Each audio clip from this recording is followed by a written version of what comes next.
இன்னைக்கு நம்மிடையே இணைஞ்சிருக்காங்க டாக்டர் என் ஆதிசெல்வி அவர்கள், தலைமை பல் அறுவை சிகிச்சை நிபுணர், இந்திரா காந்தி அரசு பொது மருத்துவமனை மற்றும் பட்ட மேற்படிப்பு நிறுவனம், புதுச்சேரி. வணக்கம் டாக்டர். இன்னைக்கு நம்ம நிகழ்ச்சியில நிறைய கேள்விகள் இருக்கு, பல் சம்பந்தப்பட்டவான கேள்விகள் நிறைய இருக்கு. முக்கியமா பாத்தீங்கன்னா பற்கள்ல ஏற்படுற பிரச்சனைக்கு முக்கிய காரணங்கள் என்னென்ன பொதுவா? வணக்கம், நான் டாக்டர் ஆதிசெல்வி பேசுறேன்.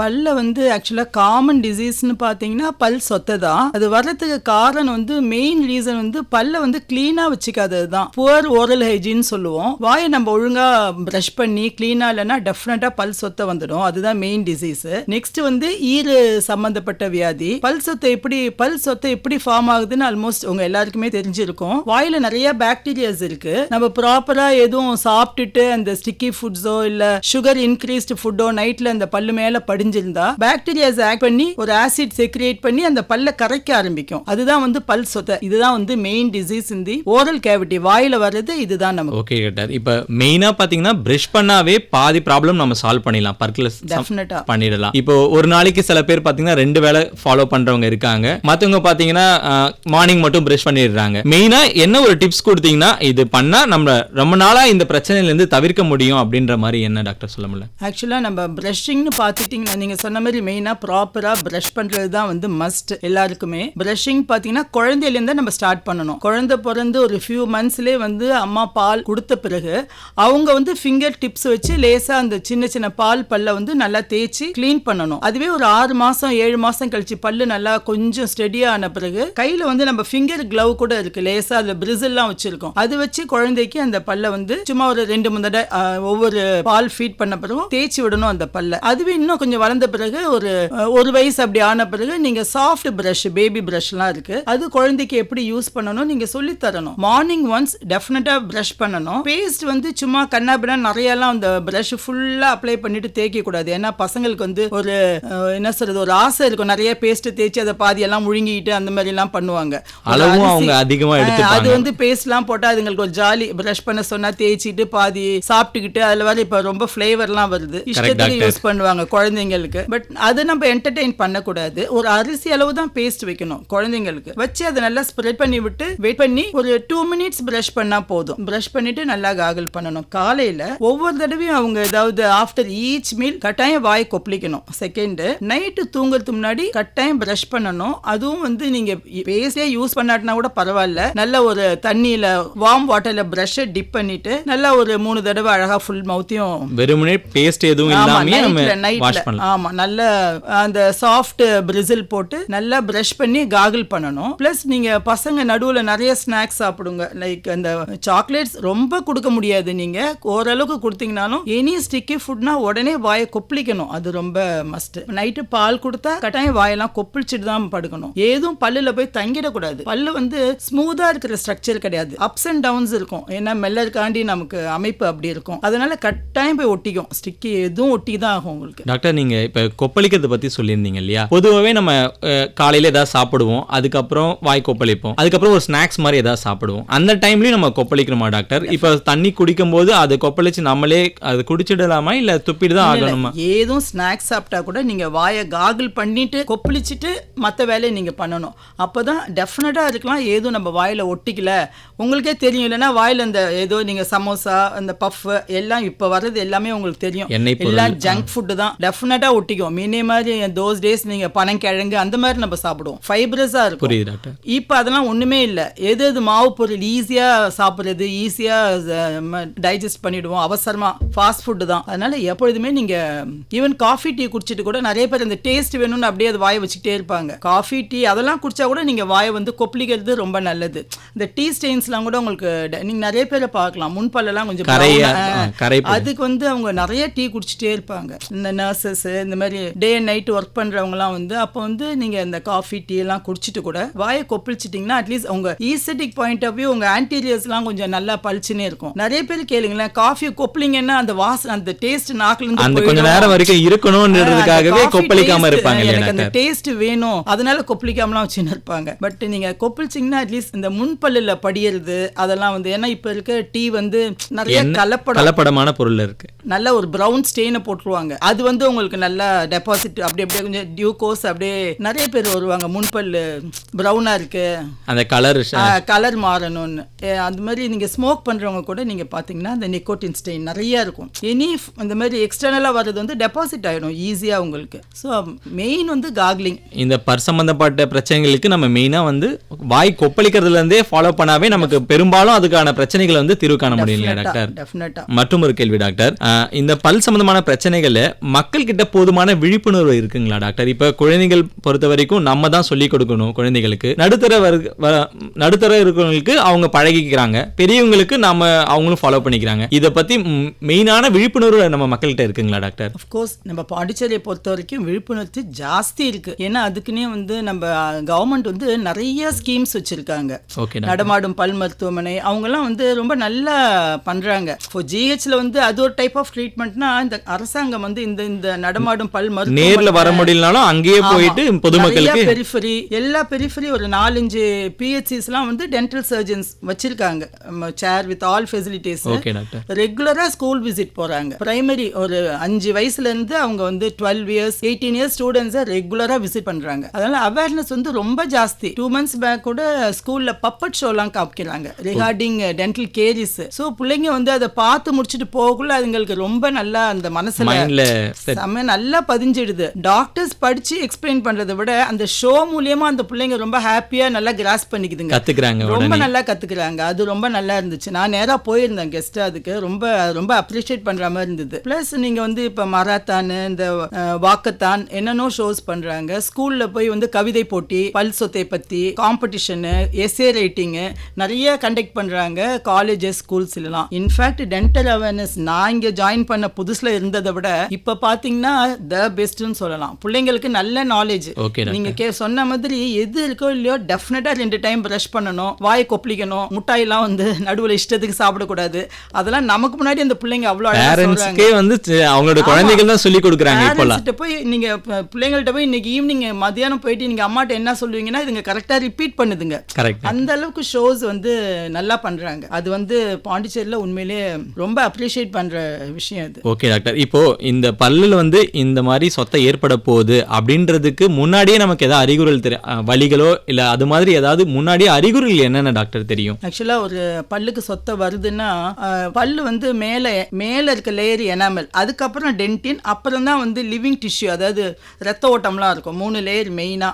ஃபர்ஸ்ட் வந்து பல் சொத்தை அந்த எனாமல்ல வரைச்சா நமக்கு ஒன்றும் தெரியாது. ஏதோ சம்டைம்ஸ் கொஞ்சம் ரஃபா இருக்கும், பட் நம்ம மைண்ட் பண்ண மாட்டோம். அது அந்த ஆப்வியஸா தெரியாது. சொரசொரன்னு நம்ம பெரிதா கண்டுக்கவே மாட்டோம். அது அப்படியே நம்ம விட்டுட்டோம்னா நெக்ஸ்ட் டென்டினுக்கு போயிடும். டென்டின் போன உடனே தான் கூச ஆரம்பிக்கும். ஏன்னா எனாமல் தான் ஹார்டஸ்ட் சப்ஜெக்ட். அது போயிட்ட உடனே கூசும். அப்ப நீங்க லேசா கூசுதுன்னு சொல்லுவீங்க, அதை கூட பெருசா எடுத்துக்க மாட்டீங்க. கடந்து அப்படியே போய்கிட்டே இருக்க வேண்டியது வர்க் இருக்கு அப்படின்னு வந்துடுவாங்க. நம்ம அதுக்கு என்ன பண்ணணுமோ பண்ணுவோம். சில பேர் அதையும் விட்டுடுவாங்க. நெக்ஸ்ட் அந்த லிவிங் டிஷ்யூ, அந்த ரத்த ஓட்டத்தை போய் தொட்ட உடனே தான் வலி உயிர் போயிடும். ஏன்னா அது நரம்பு கிளம்பெல்லாம் அப்படியே மேல எல்லா ஸ்ட்ரக்சருக்கும் போகும். அப்ப வரைச்ச வந்து வேற என்ன பண்ணணும் நம்ம டிசைட் பண்ணணும். அப்பதான் உங்களுக்கு தெரிய வரும் நம்ம பல்லு வந்து ஏற்பட்டிருக்க பிரச்சனை இருக்கு அப்படின்னு சொல்லிட்டு. அது வரைக்கும் முதல்ல எல்லாம் டாக்டர்ஸ் வரது இல்ல. ஆனா இப்ப எல்லாம் இந்த பல்லு கூசுதுனாலே வந்துட்டாங்கன்னா நம்ம அந்த பல்ல காப்பாத்திடலாம். வேற ஒன்றும் பெருசா இப்போ அறிகுறின்னு இல்லாம நம்ம ஜெனரலா ஒரு எத்தனை வருடங்களுக்கு ஒரு முறை வந்து செக் பண்ணிக்கலாம் டாக்டர்? நீங்க டென்டல் பொறுத்த வரைக்கும் once in 6 months, yearly twice டெஃபினட்டா நீங்க செக் பண்ணிக்கணும். ஏன்னா உங்களால ஈஸியா கண்டுபிடிக்க முடியாது. ஏன்னா பின்னாடி பார்வைக்கான தெரியாது, கடவாப்பல்லாம் ரொம்ப பின்ன இருக்கு. அதனால அதுக்கு பின்னாடி இருக்கிற சொத்தையெல்லாம் உங்களுக்கு தெரியவே தெரியாது. வலியும் அது அவ்வளவு ஈஸியா கொடுக்காது. ரொம்ப நாள் கழிச்சு தான் நமக்கு அந்த சொத்தை ஏற்பட்டிருக்குன்ற விஷயமே தெரிய வரும் இல்லைங்களா? அதனால வந்து இப்ப நம்ம நீங்க என்னதான் பார்த்தாலும் உங்களால கண்டுபிடிக்க முடியாதுங்கிற பட்சத்துல டெஃபினட்டா நீங்க வந்து வளர்ற பருவத்துல ஒன்ஸ் இன் 6 months நீங்க டென்டிஸ்ட பாக்குறது ரொம்ப அவசியமானதா இருக்கு. நம்ம பல்ல பாதுகாக்கணும், நாம தான் முக்கியத்துவம் அதுக்கு கொடுக்கணும் இல்லைங்களா டாக்டர்? பல் மட்டும் தான் நமக்கு உணவு செரிமானத்துக்கோ முக்கிய பங்கு வகிக்குது. அதே மாதிரி டாக்டர் இப்ப பல் வலின்னு பாத்தீங்கன்னா கூசுறது, ரத்த கசிவு, ஈறுகள்ல வீக்கம், அந்த மாதிரி பொதுவாகவே அந்த காரணங்கள் நமக்கே தெரியும். இப்ப நமக்கு அந்த மாதிரி அறிகுறி ஏற்படுதுன்னா இந்த மாதிரி விஷயங்கள் வகைகளை நமக்கு தெரியும். வேற என்ன சிம்டம்ஸ் டாக்டர் தெரியும் உடனடியா பாத்தீங்கன்னா? இல்ல உடனடியான அதான் பல்லு கூசுறது ஃபர்ஸ்ட் இருக்கும். நெக்ஸ்ட் வந்து நீங்க பல்லு சொத்தை வலிக்குதுன்னு வந்தோடனே வீக்கம்லாம் வந்துடும். ஏன்னா அது உள்ள ஆழமா போயிடும், முகம் வீங்க ஆரம்பிச்சிடும், ஜுரம் அடிக்கும். அதெல்லாம் வந்து அப்புறம் கம்மெல்லாம் உங்களுக்கு ப்ளீட் ஆக ஆரம்பிச்சிடும். தொட்டாலே நல்லா தெரியும், ஸ்பாஞ்சி கம்ஸ்ன்னு சொல்லுவோம். அப்படியே புஸ் புஸ்னு உள்ள அமுங்கும். இருக்கும். சம்டைம்ஸ் உங்களுக்கு சுகர்லாம் கூட இருக்கலாம், உடம்புல வேற ஏதாவது வியாதி இருக்கும். அது இருந்துன்னு வச்சிங்களேன் இன்னும் ஆல் த மோஸ்ட் வேர்ஸ்ட் ஆயிடும். வெறும் பல் சொத்தையோட அவங்களுக்கு சுகர் இருக்கு, பிபி இருக்கு, உடம்புல மற்ற வியாதியோட சேர்ந்துன்னு வச்சிங்களேன் அவங்களுக்கு ஏற்கனவே இம்யூனிட்டி கம்மியா இருக்கும். அப்போ பாத்தீங்கன்னா அப்படியே ஃபேஸ் வீங்கி செல்லுலைட்டிஸ்னுவாங்க, அப்படியே ஸ்ப்ரெட் ஆக ஆரம்பிச்சிடும். கிராஸ் பண்ணி நம்ம மூச்சு விடுற கஷ்டமான ஒரு ஸ்டேஜ் கூட வந்துடும் உங்களுக்கு. மற்ற காரணிகள் மூலமாவும் பற்கள் பாதிக்கப்படுதுங்க டாக்டர். அதே மாதிரி நம்ம பற்களை பராமரிக்க வழிமுறைகள் என்னென்ன டாக்டர் இருக்கு? இப்போ ஜென்ரலா ஒரு திங்ஸ் வீட்டுல இப்போ எலுமிச்சம்பழம் போட்டு தீத்துவாங்க, உப்பு வச்சு தேய்ப்பாங்க, அந்த மாதிரி பேஸ்ட் அதெல்லாம் போகுது முன்னாடி பற்கள் சம்பந்தப்பட்டதுக்கு என்னென்ன பொருட்கள்லாம் வச்சு நம்ம யூஸ் பண்ணலாம் டாக்டர்? இல்ல நீங்க பராமரிக்கிறது இந்த பேஸ்ட் உங்களுக்கு ஒரு அதாவது நீங்க கிளென்சிங் ஏஜென்ட் யூஸ் பண்றதை விட வே ஆஃப் பிரஷிங் தான் முக்கியம். ஏதும் வந்து வெளியில போட்டு அதனால பல்ல தேய்ச்சா வெள்ளையாயிடும், அழுக்கு போயிடும் அப்படிலாம் நம்ம நினைக்க முடியாது. பேஸ்ட் எந்த பேஸ்ட் வேணாலும் ஜஸ்ட் ஒரு சின்ன வயசுல ஒரு அரிசி அளவு, அதே ஒரு 10 வயசு கிட்ட ஒரு மிளகு அளவு, அடல்ட் எல்லாம் ஒரு பட்டாணி அளவு, அவ்வளவுதான். அது வந்து ஒரு 3 மினிட்ஸ் கம்ல இருந்து பல்லுக்கு மேல இருந்து கீழே, கீழ் பல்லுக்கு கீழே இருந்து மேல, அந்த மாதிரி தான் நீங்க பிரஷ் பண்ணணும். பிரஷிங் டெக்னிக்னு ஒன்று இருக்கு. அந்த மாதிரி ப்ராப்பரா பிரஷ் பண்ணீங்கன்னா நீங்க நல்லா பல்ல பராமரிக்கலாம். அந்த பிரஷ் கூட வந்து சாஃப்ட், நம்மலாம் மீடியம் யூஸ் பண்ணிக்கலாம். குழந்தைங்கலாம் சாஃப்ட், பிரிசில்ஸும் அதுங்களுக்கு சாஃப்டா இருக்கணும். இப்போ ஆங்குலேட்டட் பிரஷ் எல்லாம் இருக்கு, சோ தட் அந்த கடைசி பல்லெல்லாம் போய் எந்த கடைசியில வரைக்கும் ரீச் ஆகிற மாதிரி பிரஷ் இருக்கு. கொஞ்சம் கழுத்து இப்படி கோணாம அந்த மாதிரி பிரஷ் எல்லாம் போட்டீங்கன்னா பிரஷ்லயும் இப்போ புது மாடல்லாம் வந்துருச்சு லேட்டஸ்ட். சோ தட் அது பின்னாடி டெபாசிட் ஆயிருக்கிற ஃபுட் பார்ட்டிகல்ஸ்லாம் அழகா எடுத்துடலாம். வீக்லி ஒன்ஸ் நீங்க உங்க மிரர் எதிரில் நின்று கூட கண்ணாடி பார்த்து கூட பிரஷ் பண்ணலாம். சோ தட் நிறைய பேருக்கு அந்த பிளாக்னு சொல்லுவோம், அந்த கார் அப்படியே படிஞ்சு போயிடும், மாவு மாதிரி இருக்கும் முதல்ல, அந்த ஸ்டேஜில் நீங்க ஈஸியா எடுத்துடலாம். அப்படியே விட்டீங்கன்னா தான் ஹார்டா ஸ்டோனி ஹார்டா ஆயிடும். அது வந்து நீங்க மிரர் எதிரில எல்லாம் வீக்லி ஒன்ஸானு பார்த்து ப்ராப்பரா பண்ணீங்கன்னா அந்த மாவா இருக்க ஸ்டேஜ்லயே வந்து பிரிசிலாலே அது வந்துடும். டாக்டர் இப்ப மாவுன்னு சொல்றீங்களா டாக்டர், இது பெரியவங்களோட வந்து பாத்தீங்கன்னா குழந்தைகள் தான் ரொம்ப இருக்கும், அவங்களால அந்த அந்த அந்த ஸ்க்ரப் பண்ற மாதிரி பண்ண முடியாதுல்ல டாக்டர், அதுக்கு என்ன மாதிரி வழிமுறைகள் டாக்டர் பண்ணுவாங்க? மாவு அது வந்து அவங்க சாப்பிடுற பொருளை பொறுத்து இருக்கு, என்ன ஃபுட்டு சாப்பிடுறாங்க, அந்த மெயினா அந்த ஸ்நாக்ஸ் அது இதெல்லாம் தான் சாப்பிட்டு வாய் கொப்பளிக்கிற. நம்ம பெரியவங்க நீங்க சொன்ன மாதிரி ரொம்ப கேர்ஃபுல்லா இருப்போம். நம்ம சின்ன பிள்ளையிலேயே அந்த ஹேபிட் இருந்துன்னு வச்சுங்களேன், அந்த மாவு மாதிரி படியறதெல்லாம் உடனே நீங்க காகிள் பண்ணா கூட வந்துடும். வெறும் பிரஷை போட்டு பல்ல மட்டும் தேய்க்கிறது இல்லாம ஈரையும் நல்லா மசாஜ் பண்ணி விடணும். அப்பதான் அந்த கம் அந்த ஈர் வந்து நல்லா அந்த ஒரு நல்ல புடிப்போட இருக்கும் உங்களுக்கு பல்லுக்கு. என்ன ஃபுட் பார்ட்டிகல்ஸ் மாட்டிச்சுன்னா இப்ப டென்டல் ஃபிளாஸ்ன்னு வேற ஒன்று சொல்றோம், த்ரெட் மாதிரி ஒன்று இருக்கும், அதை இன் பிட்வீன் போட்டு 2 தடவை இழுத்தீங்கன்னா உள்ள மாட்டிருக்கலாம் ஈஸியா வந்துடும். சோ தட் நீங்க பல் சொத்தையெல்லாம் விழாம இருக்கும், உங்க பல்லையும் நல்லா வச்சுக்கலாம். டாக்டர் இப்ப பெரியவங்க பாத்தீங்கன்னா குழந்தைகளுக்கு குளிக்கும் போது இந்த எண்ணெய் எல்லாம் தடவி கொஞ்சம் அந்த சுத்தம் பண்ணுவாங்க டாக்டர், அது பண்ணலாமா டாக்டர்? பெரியவங்க பண்ணுவாங்க அந்த மாதிரி. ஆக்சுவலா அதெல்லாம் வந்து பெரிய ஸ்டடி எல்லாம் இல்லைன்னு வச்சுங்களேன், ஏதோ நீங்க பல்ல கிளீன் பண்ணணும், அது எண்ணெயால பண்ணி தான் நல்லா இருக்கும்னு அப்படியெல்லாம் அப்படின்றது இல்லை, பெரிய ஸ்டடி எல்லாம் கிடையாது அதுக்கு. Okay okay doctor. டாக்டர் அதே மாதிரி இப்போ மற்ற உடம்புல வேற ஏதாவது இஷ்யூ இருந்ததுன்னா டேப்லெட்ஸோ இல்ல மெடிசன்ஸ் கொடுத்து நம்ம கியூர் பண்ண முடியுது. அதே மாதிரி பல்லுக்குன்னு ஏதாவது டேப்லெட் இல்லைன்னா மெடிசன் மூலியமாவே ஏதாவது பிரச்சனைகள் வந்து சரி பண்ண முடியுமா டாக்டர்? இல்லை பல்லுக்குன்னு பார்த்தீங்கன்னா மெடிசன்ஸ் டேப்லெட்ஸ் நீங்கள் வந்து செல்ஃப் மெடிகேஷன் முதல்ல பண்ணவே கூடாது. பல்லுக்கு பல்லு வலி வராமல் இருக்கிறதுக்கு நிறைய கால்சியம் போட்டுக்கலாம் அப்படிலாம் நம்ம நினைக்க கூடாது. அது வந்து நாமளே வந்து டாக்டரோட அனுமதி இல்லாம நாமளே எடுத்துக்க கூடாது, எடுத்துக்க கூடாது. நீங்க அதான் இந்த ஸ்கூல்ல இந்த கேம்ப் இந்த பெரிஃபெரியில் இப்போ லேட்டஸ்டா அந்த ஸ்கூல் சில்ட்ரனுக்குலாம் வந்து பிட் அண்ட் ஃபிஷர் சீலண்ட்னு ஒன்று வச்சிருக்காங்க. அதாவது பல்லு வந்து கொஞ்சம் குழியா இருக்கும்ல ஃபிஷரு, அந்த குழியிலே வந்து அவங்க வந்து அந்த மருந்து அப்ளை பண்ணிடுவாங்க ஒரு கடவா பல்லு வளர்ந்த உடனே. அது வந்து அப்படியே சொத்தையை வந்து தடுத்துடும், அது எனாமல் மேல ஒரு லைனிங் மாதிரி ஃபார்ம் ஆயிடும். ஸோ தட் அந்த எதுவும் வந்து பாக்டீரியாலாம் ஆக்ட் பண்ணாத அளவுக்கு அது ரெகுலரா வந்து ஸ்கூல்ல எல்லாம் போடுறாங்க எல்லாருமே. எல்லா டென்டல் டாக்டர்ஸ் விசிட் அப்போ அதெல்லாம் ரெகுலரா அது ட்வைஸ் a year அப்ளை பண்ணலாம் ஒவ்வொரு பல்லுக்கும். எந்தெந்த கடவா பல்லு வருதோ அதுக்கெல்லாம் போய் அப்ளை பண்ணிடுவாங்க அந்த பிள்ளைங்களுக்கு. அதே மாதிரி ஃப்ளோரைட் ஜெல்லுன்னு ஒன்று இருக்கு, அதெல்லாம் வந்து எல்லாம் ப்ரிவென்டிவ் மெஷர்ஸ் இப்போ லேட்டஸ்ட் நிறைய இருக்கு. அந்த ஜெல்லை அப்ளை பண்ணிடுவாங்க வாய் ஃபுல்லா ஒரு ட்ரேல லோட் பண்ணி அந்த பிள்ளைங்களுக்கு அப்ளை பண்ணுவாங்க. எந்தெந்த ஸ்கூல் போறாங்களோ அது ஒரு 10 minutes 5 to 10 minutes அப்படியே வாயில வச்சுட்டு எடுத்துடுவாங்க. அதுவும் ஒரு கோட்டிங் மாதிரி ஃபார்ம் ஆயிடும். அது வந்து எனாமல் ப்ரொடெக்ட் பண்ணிடும். அதுவும் வந்து twice in a year application ரொட்டீனா அவங்க ஃபாலோ பண்ணிப்பாங்க. அது வந்து ஃபியூச்சர்ல உங்களுக்கு பல் சொத்தையே நல்லா தடுக்குது.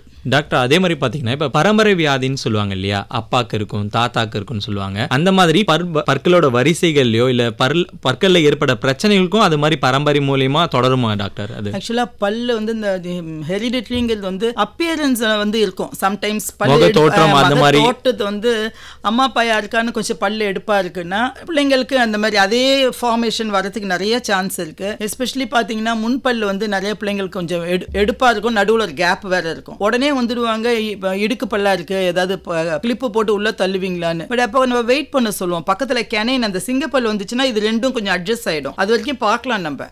அப்படியும் இல்லை, அப்போ பேரண்ட்ஸை பார்க்கணும், அவங்களுக்கும் கொஞ்சம் எடுப்பாக இருக்க மாதிரி இருந்துச்சுன்னா அந்த மாதிரி இருக்க சான்ஸ் இருக்கு. பட் இந்த கேப்புக்கு வந்து பெருசா நினைக்க கூடாது. நமக்கு அது வந்து வளர வளர நிறைய நாமளே அதை வந்து ஜட்ஜ் பண்ணிட கூடாது. முன்னாடியே இப்படிதான் நம்மளே வந்து ஐயோ எனக்கு அப்படி இருக்கு, இப்பயே இடுக்கெல்லாம் வந்துடுச்சு அப்படின்னு நம்மளே நினைச்சிட்டு போய் கிளிப்புக்கெல்லாம் ரொம்ப ஏர்லியாலாம் போயிடக்கூடாது. அதுவே அட்ஜஸ்ட் ஆயிடும். அக்லி டக்லிங் ஸ்டேஜ்னு சொல்லுவாங்க. அந்த 13 வயசு வரைக்கும் கோணை மானையில தான் இருக்கும். அதுவே கொஞ்சம் கொஞ்சம் அட்ஜஸ்ட் ஆகும் அது. Okay doctor. இப்போ பாத்தீங்கன்னா டாக்டர், இந்த பல் விழுறதுன்னு சொல்லுவாங்க இல்லையா, குழந்தை பருவத்துல நமக்கு வந்து பல் விழுது அப்படின்னு சொல்லுவாங்க இல்ல, அந்த மாதிரி நடக்கும்போது நம்ம பெற்றோர்கள் ஏதாவது ஸ்பெஷலா அவங்களை பார்க்கணும் மாட்டாங்க. இப்ப பல்லு வந்து சில அவங்களுக்கு தெரியாது, குழந்தைங்க வந்து ஸ்கூல்ல இருப்பாங்க, தூங்கும் போது விழலாம். அதுக்கு ஏதாவது முன்னாடி என்ன பண்ணணும் டாக்டர்? தூங்கும் போது விழும்போது அந்த மாதிரி சமயத்துல என்னென்ன ப்ரிகாஷனா நம்ம என்னென்ன பண்ணலாம் டாக்டர்? ஆக்சுவலா பால் பல்லு நிரந்தர பல்லு வளர்றதுக்கு முன்னாடி பால் பல்லெல்லாம் கொஞ்சம் ஆட ஆரம்பிச்சிடும், ஆடி விழுற ஸ்டேஜ்ல இருக்கும். அப்ப நீங்க பார்க்கணும், அது ரொம்ப ஆடிட்டு நிரந்தர பல் பின்னாடி வெள்ளையா வெளியில வருதுன்னு வச்சுங்களேன், இதை வந்து நீங்க எடுத்துக்கணும். நாமளே எடுத்துடலாம், முன்னாடி டாக்டர்கிட்ட கூட்டிட்டு வந்து எடுத்துடணும். சோ தட் இது பின்னாடி வளர்ற பல்லு வந்து பின்னாடியே வளர்ந்துச்சுன்னா அரேஞ்ச்மெண்ட் வந்து அந்த அமைப்பு அசிங்கமாயிடும். ஸோ இதை நீங்களே பார்க்கலாம், நிறைய பேரண்ட்ஸ் கொண்டு வருவாங்க, பின்னாடி வெள்ளையா முளரும், ஆனால் இது மட்டும் ஆடிட்டே இருக்கும், விழவே விழாது அந்த ஸ்டேஜில். அப்போ வந்து அந்த பால் பல்லை நம்மளே எடுத்துடணும். எடுத்தாதான் அது கரெக்டாக அந்த இடத்துல வரும். இன்னொன்று வந்து பால் பல்லு விழுற ஸ்டேஜில் அப்படியே நிறைய டிஷ்யூவோட அப்படியே லூஸாக ரத்தம் ஊற்றும். சில பிள்ளைங்க பயந்துடும். அப்பயும் வந்து நீங்கள் டென்டிஸ்ட் வந்து எடுத்துடணும் அந்த பல்லை. சம்டைம்ஸ் பிள்ளைங்க பல்லு முழுங்கிட்டணும் அப்படிலாம் நினைக்குங்க விழுந்து. பட் அதனால ஒன்றும் ஆகாது. என்ன முழுங்கினீங்களான்னு நீங்கள் அது மோஷனோடு வந்துடும். அதனால ஒரு பெரிய ரிஸ்க் அசைச்சு ஒன்றும் கிடையாது. ஏன்னா விழுற ஸ்டேஜ்னாலே அது பாதி புரோக்கனா உண்மையெல்லாம் செரிச்சு போயிருக்கும். ஸ்ட்ராங்கான ஒரு பல்ல முழுங்க போறது இல்ல, அது செரிச்சு போய் கீழே இருக்க பல்லு வெளியில வரச்சு இது வீணாயிடும். அதனால அது ஒன்றும் கிடையாது. எது விழுந்தாலும் ப்ளீடிங்கா இருந்துச்சுன்னா மட்டும் நீங்க கொண்டு வரலாம். எக்ஸ்ட்ராவா அங்கங்க லைனா இருந்துச்சுன்னா அதெல்லாம் நம்ம எடுத்துடணும். ஒரு டாக்டர் அணுகி அதுக்கான முறை என்னவோ அதை ஃபாலோ பண்ணா சரியாயிடும். கூட்டி வந்தீங்கன்னா நம்ம கரெக்டா எடுத்துட்டா அந்த அரேஞ்ச்மெண்ட்டை சின்ன வயசுலயே நம்ம அழகாக்கிடலாம். இல்லைன்னா அப்புறம் போயிட்டு கிளிப்பு போட்டு அது இதுன்னு குழந்தைங்களுக்கும் கஷ்டப்படுத்த வேண்டியது இல்லை. முன்னாடியே பேரண்ட்ஸ் கொண்டு வந்தாங்கன்னா நம்ம அழகா எடுத்துடலாம். டாக்டர், இப்போ கிளிப் வகைகள் சொல்றீங்களா டாக்டர்? இப்போ முன்னாடின்னு பாத்தீங்கன்னா ஜென்ரலா ஒரு கிளிப் இருக்கும், அது இந்த வயதினருக்கு போடுவாங்க. இப்போ அட்வான்ஸ் லெவல்ல வேற ஏதாவது கிளிப் மாடல் இல்ல வேற எதையாவது புதுசா ஏதாவது வந்திருக்குங்களா டாக்டர்? ஆக்சுவலா நீங்க வந்து அது வந்து ஒரு தனி சாப்டர்னு வச்சுங்களேன். ஆர்த்தோனெட்டிக் சர்ஜரியே இருக்கு உங்களுக்கு. கிளிப்ல வந்து இப்பெல்லாம் நம்ம யூஸ்வலா நம்ம பண்ணதெல்லாம் வந்து இந்த ஹேபிட் பிரேக்கிங்னு கை சப்புறாங்க, அவங்களுக்கு பிரத்யேகமா ஒரு தனியான ஒரு கிளிப் இருக்கு. அந்த விரல உள்ள விட்டா தடுக்கிற மாதிரி. அதே மாதிரி சில பேருக்கு வந்து மேல் அண்ணன் வந்து குறுகலா இருக்கும், ஹை ஆர்ச்டு பேலட், ஒரு மாதிரி கொகை மாதிரிலாம் இருக்கும் ஃபேஸ் சின்ன பிள்ளையில. அதுக்கு வந்து பேலட் எக்ஸ்பேண்ட் பண்ணதுக்கு சின்னதுலயே ஒரு கிளிப் இருக்கு, பேலட் எக்ஸ்பேன்ஷன் ஸ்க்ரூன்னு போட்டு அந்த பல் வரிசைகளை சரிப்படுத்துறதுக்கு. அந்த மேல் தாடையே கொஞ்சம் பெருசாக்குற மாதிரி, அந்த குறுகலான தாடையெல்லாம் பெருசாக்குற மாதிரி அதுக்கு இருக்கு. அஃப்கோர்ஸ் இப்ப பல்லு எடுப்பா இருந்தா அதுக்கு முன்னெல்லாம் வெளியில தெரியற மாதிரி கிளிப் இருக்கும். இப்போ வந்து இன்விசிபிள் பேண்ட்ஸ் எல்லாம் இருக்கு, பாக்குறதுக்கு கிளிப் இருக்கிறதே தெரியாது, ஒரே டிரான்ஸ்பரண்டா வச்சிருப்பாங்க. அது முன்னாடி பாக்குறதுக்கு ஒரு மாதிரி இருக்கும், இப்போ அந்த மாதிரி இருக்கும், பிள்ளைங்களுக்கு ஒரு மாதிரி இருக்கும். இப்போ அதெல்லாம் கூட அட்வான்ஸ் ஆகி பாக்குறதுக்கே தெரியாத பேண்ட்ஸ் எல்லாம் வந்துடுச்சு. அதெல்லாம் தான் லேட்டஸ்டா இப்ப இருக்கு. ஓகே டாக்டர், நிறைய புதுமான கண்டுபிடிப்புகள் கொண்டு வந்துட்டு தான் இருக்காங்க இல்லையா டாக்டர்? இன்னைக்கு நிகழ்ச்சியில நம்மிடையே இணைஞ்சிருக்காங்க டாக்டர் என் ஆடி செல்வி அவர்கள், தலைமை பல் அறுவை சிகிச்சை நிபுணர், இந்திரா காந்தி அரசு பொது மருத்துவமனை மற்றும் பட்ட மேற்படிப்பு நிறுவனம், புதுச்சேரி. டாக்டர், நிறைய கேள்விகள் இருக்கு. அதுல பாத்தீங்கன்னா முதலாவதா இப்ப அடிப்படுதுன்னு சொல்றாங்களா டாக்டர், அடிப்படும் போது ஏற்படும் சில பல் சிதைவுலாம் ஏற்படும். இப்போ இதெல்லாம் முன்னாடி நம்ம யூகிக்க முடியும், இந்த வலி ஏற்படுது அப்படின்றது. திடீர்னு ஒரு விபத்துனால ஏற்படும் போது அப்ப நம்ம என்னென்னலாம் பண்ணணும் டாக்டர்? அது முன்னே என்னென்ன பண்ண முடியும் டாக்டர்? ஆக்சுவலா நம்ம இந்த மாதிரி அடிப்படுறதுங்கிறது மெயினா ஸ்கூல் பிள்ளைங்கள்ட்ட ரொம்ப காமன். அது மதியம் ஒரு 12 மணி லஞ்ச் டைம்ல பாத்தீங்கன்னா பசங்க ஒன்னு தள்ளிட்டு படியில உருட்டி விட்டுட்டு உடஞ்ச பல்லோட லஞ்ச் பிரேக்ல ஸ்கூல் டீச்சர் எடுத்துட்டு ஓடி வருவாங்க ஹாஸ்பிட்டல். பாத்தீங்கன்னா அந்த பல்லு பாதி உடஞ்சிருக்கும். இட் டிபெண்ட்ஸ் எந்த லெவல்ல உடஞ்சிருக்குன்னு பார்க்கணும். நம்ம முதல்ல உதரெல்லாம் கூட கீழ்ச்சிட்டு வருவாங்க. இந்த பல்லில் வந்து நீங்கள் எனாமலோட உடஞ்சிருந்துச்சுன்னா அதை மட்டும் நம்ம பில்டப் பண்ணிடலாம். பல்லு ஷேப்புக்கு அதுக்குன்னு தனி மெட்டீரியல் இருக்குது, அதை வச்சு நாங்கள் ஃபில் பண்ணிவிட்டு பழைய பல்லு மாதிரியே வந்துடும். இன்னும் கொஞ்சம் டென்டின் கூட ஓரளவுக்கு உடஞ்சிருந்தா கூட நம்ம பேட்சப் பண்ணிடலாம். அதே உள்ள இந்த பல்ப் வரைக்கும் உடஞ்சிடுச்சுன்னு வச்சுங்க, அந்த உள்ளே இருக்க ரத்த ஓட்ட டிஷ்யூலாம் வந்து வந்துச்சுன்னா வலி உயிர் போயிடும். அந்த மாதிரி நேரத்தில் கூட நம்ம எடுக்க வேண்டாம். முக்கால்வாசி இந்த முன்பல் உடைஞ்சுதான் பிள்ளைங்க வரும். அந்த பல்ப்பு அதுதான் வந்து ரூட் கெனால் ட்ரீட்மெண்ட். இப்ப எல்லாம் சொல்லுவாங்க வேர் வைத்தியம். அந்த உள்ள இருக்க அந்த அடிப்பட்ட டிஷ்யூவை நம்ம எடுத்துட்டாலே பெயின் போயிடும். எடுத்துட்டு நல்லா கிளீன் பண்ணிட்டு வேற வேர் வச்சு அடைச்சிட்டு நம்ம பேஷண்ட் அனுப்பிச்சிடலாம். அந்த குழந்தைய அனுப்பிச்சிட்டு ஒரு 2-3 நாள் கழிச்சு அந்த உடஞ்ச பல் அழகா ஷேப் பண்ணி, அது பல்ப் டிஷ்யூலாம் எடுத்த பிறகுனே அதுக்கு வலியெல்லாம் போயிடும். அழகா ஒரு கவர் போட்டுக்கலாம், கேப்புன்னு சொல்லுவோம். அது வந்து பல்லு மாதிரியே செஞ்சு ஆர்டிஃபிஷியலா அதில் ஃபிக்ஸ் பண்ணிடுவோம். இது வந்து மைல்டா அடிபட்டு வந்தா நிறைய பிள்ளைங்க வந்து கீழே விழுந்து பல்லே ஃபுல்லா விழுந்துடும், ஃபுல் பல்லும் அப்படியே ரூட்டோட. அப்போ வந்து பேஷண்ட் அந்த குழந்தைகிட்ட சொல்லணும், பல்லு அந்த மாதிரி விழுந்தா நம்ம வந்து யாரா இருந்தாலும் எடுத்துட்டு வந்துடணும், தேடி போட்டுட்டு பல்லு இல்லாம ஓடி வந்துடக்கூடாது. முடிஞ்ச வரைக்கும் பல்லு கிடைச்சதுன்னா அதை வந்து வெறுமனே ஒண்ணு ஒரு அவசரத்துல என்ன பண்ணணும்னு தெரியாம விட்டுட்டு வந்தா கூட நாங்க திரும்பி போய் இப்ப கிரவுண்ட்ல விழுந்துச்சு இடம் தெரிஞ்சதுன்னா உடனே அந்த மாதிரி பற்களையும் நம்ம கூட கொண்டு வரணும். எடுத்துட்டு வந்து அதை வந்து ஒரு தண்ணியில போட்டு ஒரு டப்பால போட்டு தண்ணி இல்லைன்னா பால் அந்த மாதிரி இல்ல வெள்ளை துணியில ஃபில் பண்ணி கொண்டு வரணும். வெட்டான துணியில சுத்தி எடுத்துட்டு வந்துடணும். ஏர்லியா எடுத்துட்டு வந்தா பெட்டர். இல்ல அடுத்த நாள் எடுத்து வந்தா கூட பரவாயில்ல. ஆக்சிடென்டா விட்டு போச்சுன்னா கூட பொறுமையா கூட எடுத்துட்டு சொல்லிடுவோம். வாஷ் பண்ணி அதே கேப்லயே ஃபிக்ஸ் பண்ணிடுவோம். நம்ம ரீஇம்ப்ளான்ட் பண்ணிட்டா கூட அது அப்படியே டேக் அப். செயற்கை பல்லு இல்லாம அவங்களோட பல்லையே எடுத்து மறுபடியும் பொருத்திடுவோம். பட் அது வந்து ப்ராப்பரா அவங்க எடுத்துட்டு வந்துடணும். அது சம்டைம்ஸ் நல்லா டேக் அப் பண்ணிடும், ஏஜ் பொறுத்து இருக்கு. சம்டைம்ஸ் ரொம்ப ஒரு நாள் 2 நாள் ஆயிடுச்சு, மண்ணுல குப்பையில எல்லாம் போட்டாங்க, அந்த மாதிரினா கொஞ்சம் பிரச்சனையா இருக்கும். குறிப்பிட்டு எவ்வளவு நாளுக்குள்ள எடுத்துட்டு வந்தா சரி பண்ணிடலாம். 24 மணி நேரத்துக்குள்ள எப்போ வந்தாலும் நாங்க அதான் ஏர்லியர் தி பெட்டர். எவ்வளவு சீக்கிரம் வராங்களோ நாங்க அது நிறைய பண்ணுவோம். ஜிஹெச்ல அடிக்கடி ஒரு ரொட்டீன் சம்பவம் இது. ஸ்கூல் போறச்ச சைக்கிள் ஒன்னாலும் முதல் 2 பல்லு தான் அதோட. அதனால அது வந்து ரொம்ப காமனா நடக்கிறது. பட் எல்லாமே ரொம்ப சக்சஸ்ஃபுல்லா ஆகும். எதுவுமே வந்து வீணாகி திருப்பி பிள்ளைங்க வர்றதே கிடையாது. சம்டைம்ஸ் வந்து ரொம்ப அடிபட்டுச்சுன்னா கலர் சேஞ்ச் ஆகிடும் ஃபியூச்சரில். ஏன்னா எப்படி செவுத்துல நம்ம விரல் மாட்டிச்சுன்னா நீளமாயிடுது இல்லை, ரத்த ஓட்டம் இல்லாமல். அதே மாதிரி அடிப்பட்ட பல்லு கூட நம்ம என்ன ஃபிக்ஸ் பண்ணாலும் சம்டைம் ரத்த ஓட்டம்லாம் எப்படி ஃபோர்ஸை பொறுத்து அந்த கலர் மாறிடும். அப்போ கூட நம்ம நெகத்துல ஏற்படுற மாதிரி அதே மாதிரி பல்லுக்கும் எல்லாமே இப்படிதான். எப்படி கலர் மாறுதோ ரத்த ஓட்டம் இல்லாமல், அதே மாதிரி அடிப்பட்ட பல்லு எந்த அளவுக்கு அடிப்பட்டு இருக்கோ அந்த ரத்த ஓட்டம் கட் ஆகுதோ அந்த மாதிரி கலர் நாளாக வந்து அது ப்ரௌனாக மாறிடும். நிறைய பேருக்கு நீங்கள் பார்த்துக்கலாம், முன்னால் மட்டும் பல்லு மட்டும் 1 பல்லு 2 பல்லு கலராக இருக்கும். அதுக்கு கூட லேட்டஸ்ட் ஸ்டேஜில் வந்து அதை தேய்ச்சிட்டு கேப் போட்டுக்கலாம், பல்லு கலருக்கு அழகாக செஞ்சு போட்டுக்கலாம். இது வந்து ரொம்ப பிள்ளைங்களுக்கு மெயினாக சொல்றது, அடிப்பட்டா அந்த பல்லை தேடி அவங்களால முடியலன்னா கூட அக்கம் பக்கம் யார்ட்டையாவது உடனே வந்துட்டா கூட நெக்ஸ்ட் டைம் வரைச்சு அதை பத்திரமா எடுத்துட்டு வந்தா நம்ம அதையே ஃபிக்ஸ் பண்ணிடலாம். இது நல்ல ஒரு யூஸ்ஃபுல்லான இன்ஃபர்மேஷன். ஆமா, இது நாங்கள் வர்ற பிள்ளைங்க ஸ்கூல் பசங்கள்ட்ட எல்லாத்தையுமே இன்சிஸ்ட் பண்ணி அனுப்புறது இந்த பாயிண்ட் தான். நிறைய வந்திருக்காங்க, அடுத்த நாள் கூட எடுத்துட்டு வருவாங்க. குப்பையில போய் பல்ல கூட தேடி எடுத்து வந்தவங்களா இருக்காங்க ஸ்கூல் பசங்க. கண்டிப்பா நமக்கு பல்லு வேணும்னா அதுக்கான முயற்சி. நம்ம ஒரிஜினல் டூத் மாதிரி ஆகாது என்ன ஆர்டிபிஷியல் வச்சாலும். அதனால இது வந்து ரொம்ப தேங்காய் விழுந்து பல்லு அடிபட்டு அதை கையில தூக்கிட்டு வந்தவங்களாம் கூட இருக்காங்க. அந்த ஃபோர்ஸ்ல அதை கூட நம்ம பண்ணிருப்போம். நம்ம அதுக்கான முயற்சி அப்படியே எடுத்துட்டு வந்து டாக்டர்கிட்ட கொடுக்கும்போது தான் அதுக்கான ரிசல்ட் நமக்கு தெரியும். எப்படியாவது அதை பயன்படுத்திட்டு தான் நம்ம பார்ப்போம். அதே சேம் பல்லே நம்ம வச்சிடலாம் நம்ம. ஓகே டாக்டர், இப்போ இந்த மாதிரி சூழ்நிலை எடுத்துட்டு வந்துறாங்க டாக்டர். இப்போ விபத்து போன்ற இடத்துல வந்து நம்ம அந்த இடத்துல நம்ம எடுக்க முடியாது. அப்போ வந்து நமக்கு செயற்கையான பற்களை தான், அதுதான் நமக்கான வழி இல்லைங்களா? வந்து சொன்ன மாதிரி அது இன்னும் தாடியெல்லாம் உடைஞ்சிடும். அது இப்போ நிறைய பாண்டிச்சேரியில் ரோடு ஆக்சிடென்ட்ஸ் ரொம்ப common. Alcoholism and road accident வந்து அதிகமாகவே ரொம்ப அதிகம்னு வச்சுங்க. அதுவும் சாட்டர்டே சண்டே முடிஞ்சு மண்டே ஓபிக்கு போனீங்கன்னா வெறும் இந்த கேஸ் தான். எல்லாம் சண்டேவே அட்மிட் ஆயிடுவானுங்க நைட்டு. மண்டே நிறைய இருக்கும். அது வந்து நம்ம தாடை உடஞ்சவங்களுக்கு அதுக்கு தகுந்த கிளிப்பு ஒயர்லாம் ஃபிக்ஸ் பண்ணிட்டு அதுக்கப்புறம் தான் நம்ம இதை ஆமா இந்த உடஞ்ச பல்லெல்லாம் பீஸா அது ஒன்றும் ஒழுங்கெல்லாம் உடஞ்சிருக்காது. அதெல்லாம் ஒன்று நொறுங்கி தான். எக்ஸ்ரே முடிஞ்சா எக்ஸ்ரே எடுப்போம், இல்லைன்னா என்னென்ன இருக்கோ பீஸ் எல்லாம் ஃபுல்லா எடுத்து சூச்சர் பண்ணிட்டு புண்ணெல்லாம் நல்லா ஆறின பிறகு நம்ம வந்து ஆர்டிஃபிஷியல் வச்சுக்க சொல்லுவோம். Okay okay doctor. அதே மாதிரி டாக்டர் இப்போ வந்து 1-2 பல்லுன்னா ஓகே டாக்டர். இப்போ வந்து ஒரு 10 பல் அப்படி அவங்களுக்கு விபத்துல ஏதோ நடந்துடுச்சுன்னு வச்சுக்கோங்களா டாக்டர். அந்த டைம்ல ஒவ்வொரு பல்லா வைக்கும் போது டியூரேஷன் எதா இருக்குங்களா டாக்டர்? ஒரு பல்லு வச்ச பிறகு இவ்வளவு கழிச்சு தான் மத்த பல்லு வந்து வைக்கணும், அப்படி ஃபிக்ஸ் பண்றதுக்கு டைமிங் எதா இருக்குங்களா டாக்டர்? ஆக்சுவலா நீங்க அந்த ஆக்சிடென்ட்ல வரப்ப பல்லு எடுக்கிறது முடிஞ்சதோ டக்குன்னு எடுத்துடுவோம். மிச்சம் இது உடஞ்சதெல்லாம் அதுக்கு தான் டியூரேஷன் இருக்கு. கொஞ்சம் நாள் கழிச்சு தான் மீதி பீஸ் எல்லாம் எடுப்போம். அட் எ டைம் எல்லாத்தையும் எடுக்க முடியாது. மோசமானதை எடுத்துட்டு அதுக்கு தான் டைம். பட் ஃபிக்ஸேஷன் இருக்குது அட் ஸ்ட்ரெச் ஒரே நாளே அளவு எடுத்து அதுக்கு நிறைய டைப் ஆஃப் ஃபிக்ஸேஷன் இருக்கு. பிரிட்ஜ் ஒர்க்லாம் இருக்கு. அது வந்து டைம்லாம் கிடையாது. எல்லாமே ஒன்னா தான் ஹீல் ஆயிருக்கும். நல்லா ஹீல் ஆன பிறகு 1 மாசம் 2 மாசம் நல்லா ஹீல் ஆன பிறகு ஒரே நாள்ல நம்ம அளவு எடுத்து அதை போட்டுக்கலாம். அந்த வீக்கம் அதுக்கான டைம் கொடுத்து அது ஒரு 1.5 months 2 months ஆகும். அதுக்கப்புறம் தான் வந்து நீங்க எது வேணாலும் ஃபிக்ஸ் பண்ணிக்க முடியும் உங்களுக்கு. ஓகே. இப்போ அறுவை சிகிச்சைக்கு வரும்போது நீங்க செக் பண்ணிட்டு இவங்களுக்கு இந்த பிரச்சனை இருக்குதுன்னு நோயாளிகிட்ட நம்ம சொல்றோம் டாக்டர். இப்போ அவங்களுக்கு அறுவை சிகிச்சை சிகிச்சைக்கு முன்னாடி இவ்வளவு நாள் ஏதாவது ரிலாக்ஸேஷன் மாதிரி ஏதாவது டைம் ஏதாவது தேவைப்படுமா டாக்டர்? இல்ல அங்க வர்றதெல்லாம் வந்து இமீடியட் தான், எமர்ஜென்சி தான். எதுவும் நம்ம ஆர்டிஏனா நைட் அட்மிட் ஆனா காலையில முடிஞ்சா நைட்டே பெட் சைடே பண்ணிடுவாங்க. பெட் சைடே உடஞ்ச தாடே ஃபிக்ஸ் பண்ணிடுவாங்க. பெட் சைடே சூச்சர், ஃபிக்சேஷன் ஒயர்ஸ், இந்த ஸ்பிளிண்டிங்லாம் சொல்லுவோம், அதெல்லாம் நைட்டு 1 மணி ஆனாலும் போயிட்டு அதெல்லாம் போட்டுடுவோம். ஏன்னா அப்பதான் உங்களுக்கு ப்ளீடிங்லாம் நிற்கும், அவன் மட்டும் ஊத்திட்டே இருப்பான். பிளஸ் நாக்கு வேற தாடை உடஞ்சிச்சுன்னு வச்சிங்கன்னா நாக்கு பின்னாடி போயிட்டு நம்ம மூச்சு அடைக்கும். அதுக்காவது தாடையை ஃபிக்ஸ் பண்ணா அப்பதான் நாக்கு அப்பதான் கரெக்டா வந்து விழும். அதனால நைட்டு எந்நேரம் ஆனாலும் போய் ரொம்ப இடைவெளி எல்லாம் தேவையில்லை, எந்த பிரச்சனையா இருந்தாலும் உடனே சரி பண்றதுக்கான நம்ம கிட்ட கால் டியூட்டி உடனே பண்ணிடுவாங்க.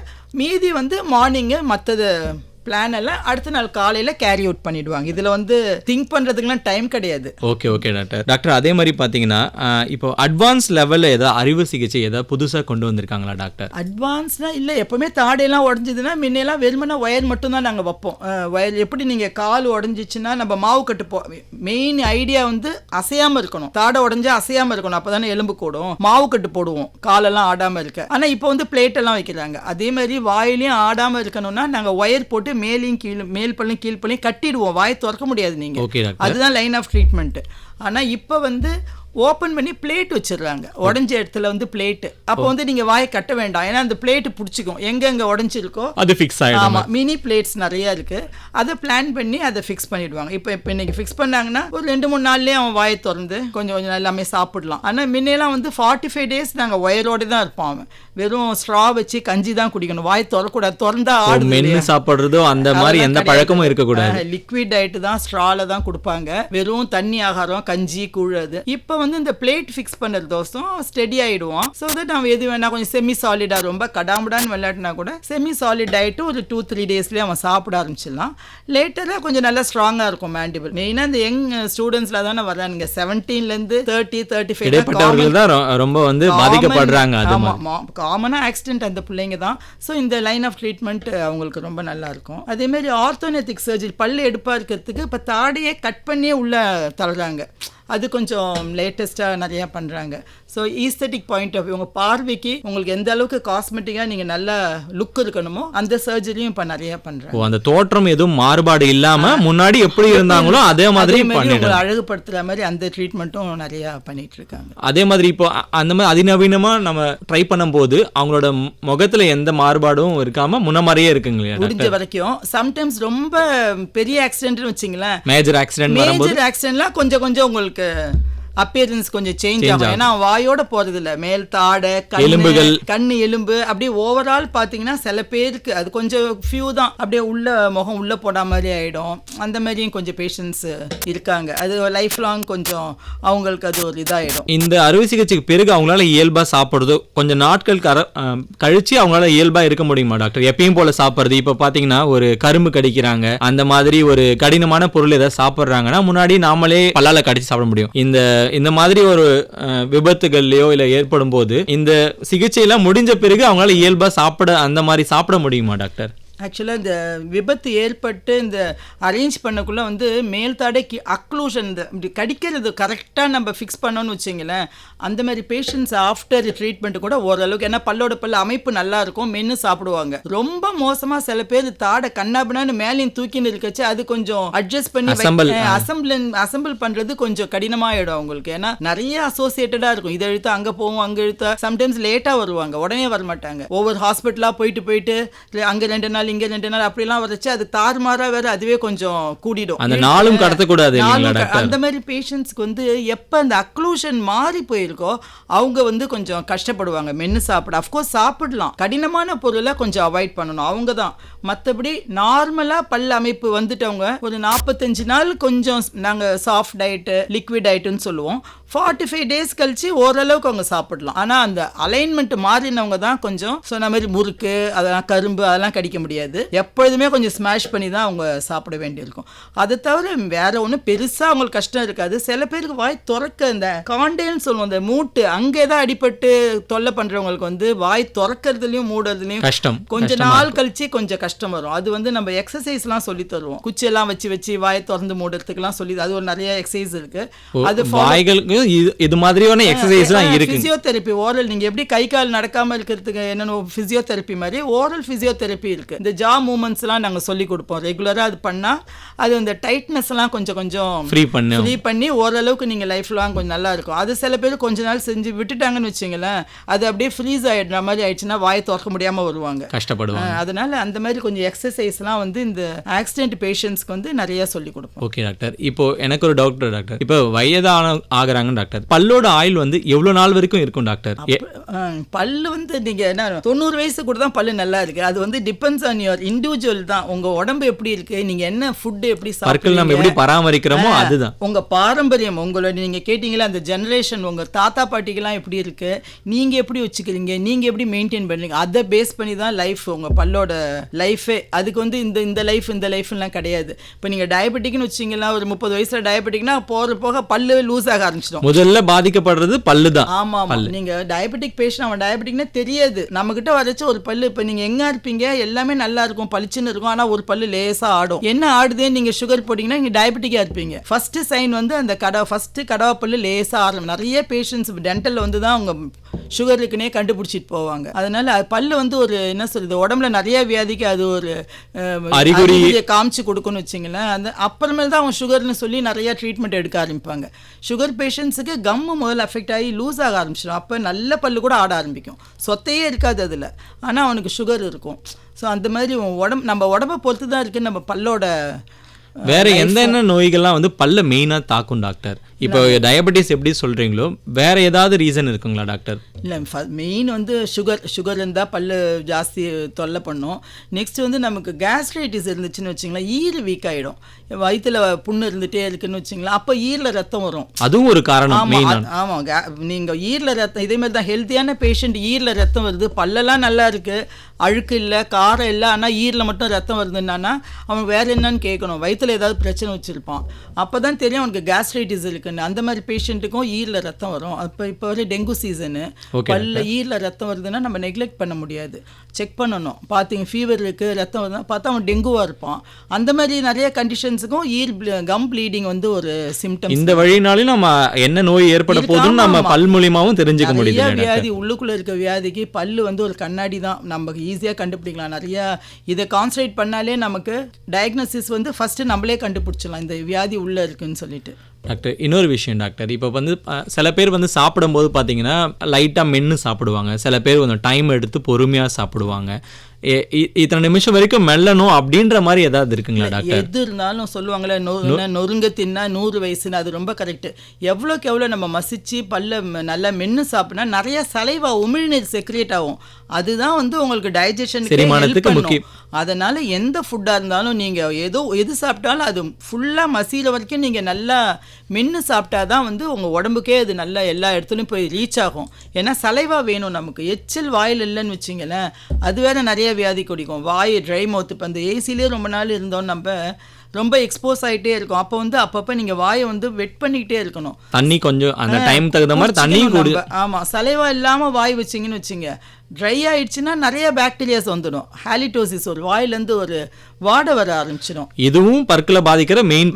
ஆமாம், வாய் காஞ்சாலே மறுபடியும் நம்ம பாக்டீரியாலாம் ரொம்ப ஆக்டிவ் ஆகிடும். அதெல்லாம் ஆகிட்டு வாயில் வந்து சொத்தையெல்லாம் வரவழிச்சிடும். அதனால் எப்போயுமே நமக்கு வாயில் சலைவா இருக்கணும். அடிக்கடி நம்ம இந்த மாதிரி தண்ணி குடிக்கணும். அது இப்போ இருக்க காலகட்டத்தில் இந்த ஏசி இது வந்து ரொம்ப ஃபேஷனபிளாக ஆயிடுச்சு. நிறையா தாகமே ஏற்படுறது வந்து டிலே பண்ணி இல்லை, ஏசி எக்ஸ்போஷர் அந்த நாள் அதெல்லாம் கிடையாது. அதனால் இது வந்து மெயினாக ஏசியில் இருக்க பிள்ளைங்க வந்து வாயில் ஒரு வாடை வருது, நிறைய பேர் கம்ப்ளைண்ட் பண்ணுவாங்க. அப்போ வந்து நம்ம அப்பப்போ வாயை வந்து வெட் பண்ணிக்கணும். அப்போ தான் வந்து உங்களுக்கு. ஓகே டாக்டர், இப்போ இந்த வாடை வருதுன்னு சொல்றீங்களா டாக்டர், அது கட்டுப்படுத்துற மாதிரி வேற ஏதாவது இருக்குங்களா டாக்டர்? அது பார்த்துட்டு அதுக்கு ஃபர்ஸ்ட் பேசிக் தண்ணி தான், அதை ஒழுங்காக குடிச்சு வெட் பண்ணி வச்சுக்கணும். அப்படியும் வந்துட்டே இருந்துன்னா வயிற்றுல ஏதாவது புண்ணு இருக்கான்னு பார்ப்பாங்க. அதுக்கெல்லாம் கூட அல்சர் இருக்கும் வயிற்றுல. நிறைய பேர் வாயிலே அல்சர் இருக்கும், ஷார்ப்பாக பல் ஏதாவது குத்தி அல்சர் ஆகிருக்கும். அந்த மாதிரி அவங்க பார்க்காமலே இருப்பாங்க. கம்மியாக வலி இருக்கச்சு ஏதாவது ஜெல் ஏதாவது தடவிட்டு விட்டுடுவாங்க. அந்த ஷார்ப்பு டூத்து குத்திட்டே இருந்துன்னு வச்சிங்களேன், அதுதான் லேட்டஸ்ட் ஸ்டேஜில் கேன்சர்லாம் உங்களுக்கு காசு பண்ணிடும். புகையிலையோ பாக்கு அந்த மாதிரி பொருட்களால் கூட பல்கள் வந்து மிகவும் பாதிக்கப்படுது. ஆமாம், புகையில வந்து ஆனால் இப்போ அதெல்லாம் குறைஞ்சிச்சுன்னு வச்சிங்களேன். அந்த புகையில வந்து இங்கே கன்னத்தில் அடக்கி வைப்பாங்க, அதெல்லாம் வந்து கேன்சர் சீக்குன்னு சொல்லுவோம்.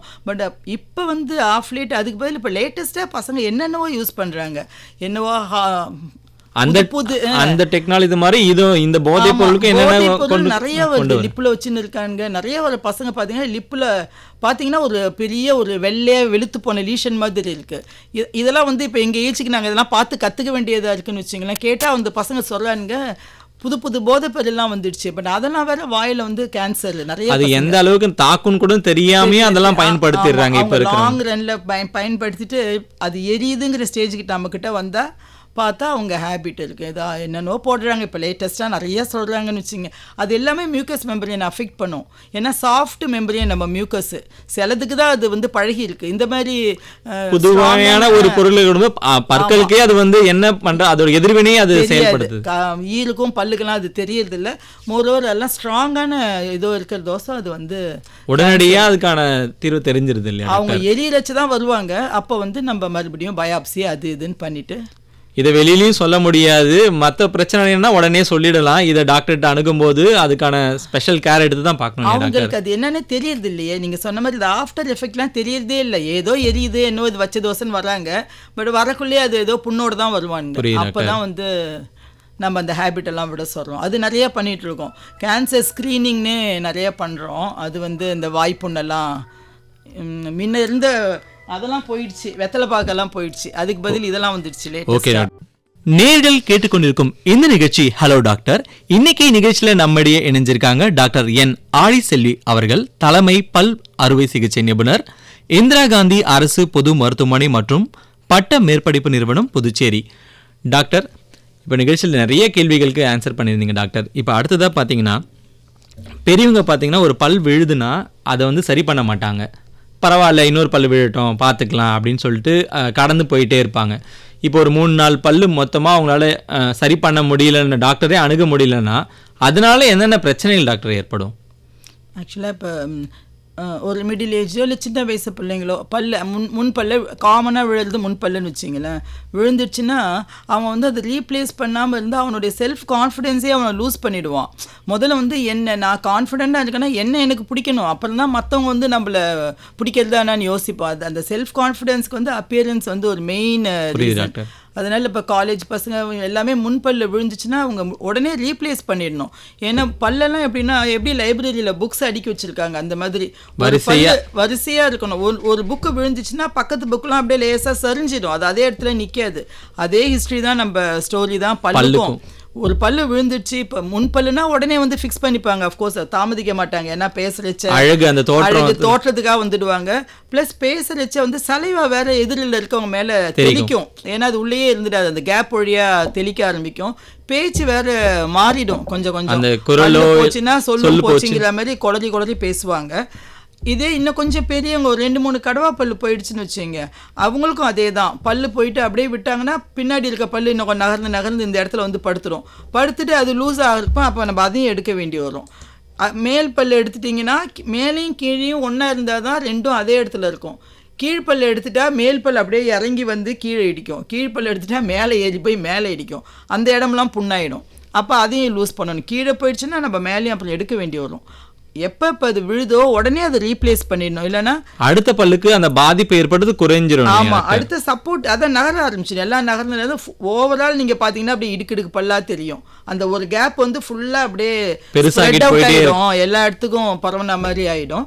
ப்ளஸ் வயசு ஆகிறவங்க வந்து பல்லு ரீப்ளேஸ் பண்ணனா மென்று சாப்பிட முடியாது. ஏதோ ஒன்று அப்படியே அதப்பி முழுங்கிட்டாங்கன்னா டைஜஷன் ப்ராப்ளம் வந்துடும். சாப்பிட்றது செரிக்கிறது இல்லை. அதனால் பின்னாடி இல்லைன்னா கோளாறுலாம் வந்துடும். டயரியான்னுவாங்க, கான்ஸ்டிபேஷன்னுவாங்க.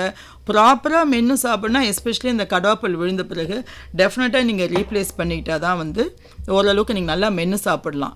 மொதல் அப்படியே விட்டாலும் நாக்கு வேற கொஞ்சம் அப்படியே அந்த பக்கம் இந்த பக்கம் ஒரே தடிச்சு போன மாதிரி நகர ஆரம்பிக்கும். அதனுடைய பொசிஷன் வந்து பல்லு இருந்தால் தான் கரெக்டாக அந்த சென்டரில் இருக்கும். ஒரு பக்கம் பல்லே இல்லைன்னு வச்சிங்களேன், அந்த பக்கம் தள்ளிட்டு போய் ஒரு பேசுவாங்க. வித்தியாசம் பேச்சும் அந்த மாதிரி ஒரு ஓரமாக பண்ணிடுவாங்க. அந்த மாதிரி எப்பொழுதுமே வந்து நீங்கள் 2 சைடும் ஈக்குவலாக அசை போட்டு மென்று சாப்பிட்டா தான் ஜாயிண்ட் எல்லாம் கூட அதே இடத்துல கரெக்டாக இருக்கும். அதுவுமே ஒரு எக்ஸசைஸ் மாதிரி தான் இல்லையா டாக்டர்? ஆமாம், ஈக்குவலாக சாப்பிடணும். ஒரே சைடே சாப்பிட்டு இருந்தீங்கன்னு வச்சிங்களேன், ஒரு சைடு பல்லு ஃபுல்லாக தேஞ்சிடும், அப்புறம் இந்த ஒரு பக்கம் ஜாயிண்ட் வலிக்கிற மாதிரி இருக்கும், பல்லு தேஞ்ச பல்லு கூசும்.